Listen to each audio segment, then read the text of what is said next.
उत्तराखंड की लड़कियां धर्मांतरण गैंग के निशाने पर हैं। देहरादून में एसएसपी ऑफिस में प्रेस कॉन्फ्रेंस में यह खुलासा किया गया है। प्रेस कॉन्फ्रेंस में यूपी से लाई गई देहरादून की सुमैया और साथ ही रानी पोखरी की मरियम भी मौजूद रही। पीड़ित युवतियों ने पूछताछ में गिरोह का अंतर्राष्ट्रीय कनेक्शन भी प्रकाश में आया है। पुलिस के मुताबिक उत्तराखंड में लागू यूसीसी और सख्त धर्मांतरण विरोधी कानून के डर से लड़कियों को उत्तराखंड से बाहर बुलाया जाता है। रिपोर्ट देखिए। पहाड़ी लड़कियों पर धर्मांतरण गैंग की नजर, धामी की सख्ती और सख्त कानून बेअसर। धर्मांतरण गैंग का सामने आया पाक कनेक्शन, कैसे हो रहा धर्मांतरण, कांग्रेस का क्वेश्चन। उत्तराखंड की लड़कियां भी धर्मांतरण गैंग के निशाने पर हैं। देहरादून में एसएसपी ऑफिस में प्रेस कॉन्फ्रेंस में यह बड़ा खुलासा हुआ। प्रेस कॉन्फ्रेंस में यूपी से लाई गई देहरादून की सुमैया और रानी पोखरी की मरियम भी मौजूद रही। पीड़ित युवतियों से पूछताछ में गिरोह का अंतर्राष्ट्रीय कनेक्शन सामने आया।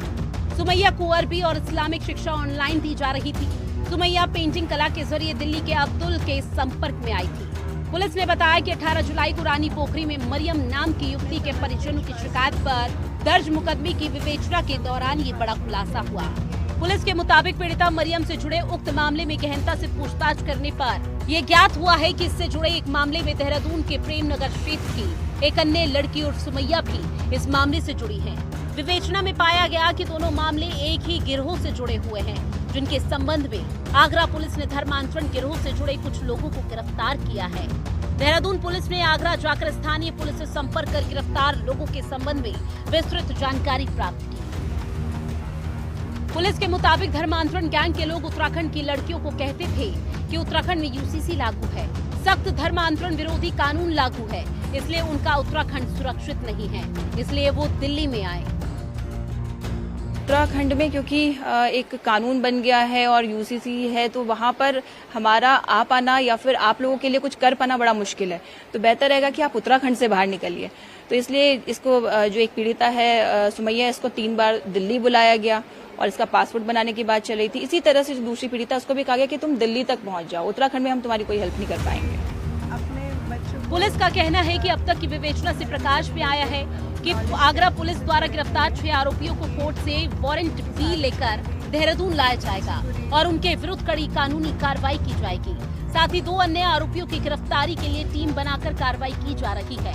इस खुलासे को लेकर बीजेपी का कहना कि ये धामी सरकार के सख्त रुख का नतीजा रहा है कि धर्मांतरण गैंग उत्तराखंड में जड़ें नहीं जमा पाया।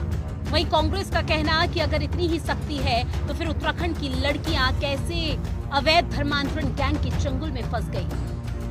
यूसीसी के डर से धर्मांतरण नहीं करा रहे हैं, उस पर रोक लगी है।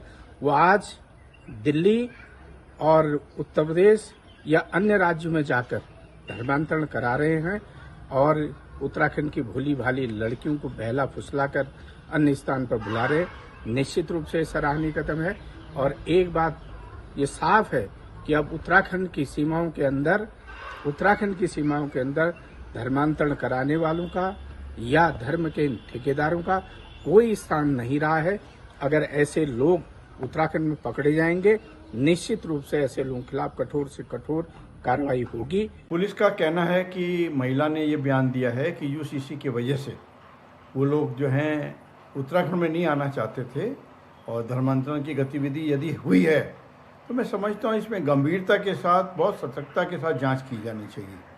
ये भी हो सकता है कि कहीं जबरन कोई बयान दिलवाया गया हो, परंतु इस देवभूमि में यदि इस तरह के अपराध हो रहे हैं, यदि धर्मांतरण हो रहा है, चाहे लालच में हो रहा हो, दबाव में हो रहा है, किसी भी वजह से हो रहा है, इस पर तो हमारा भी चिंता बहुत है।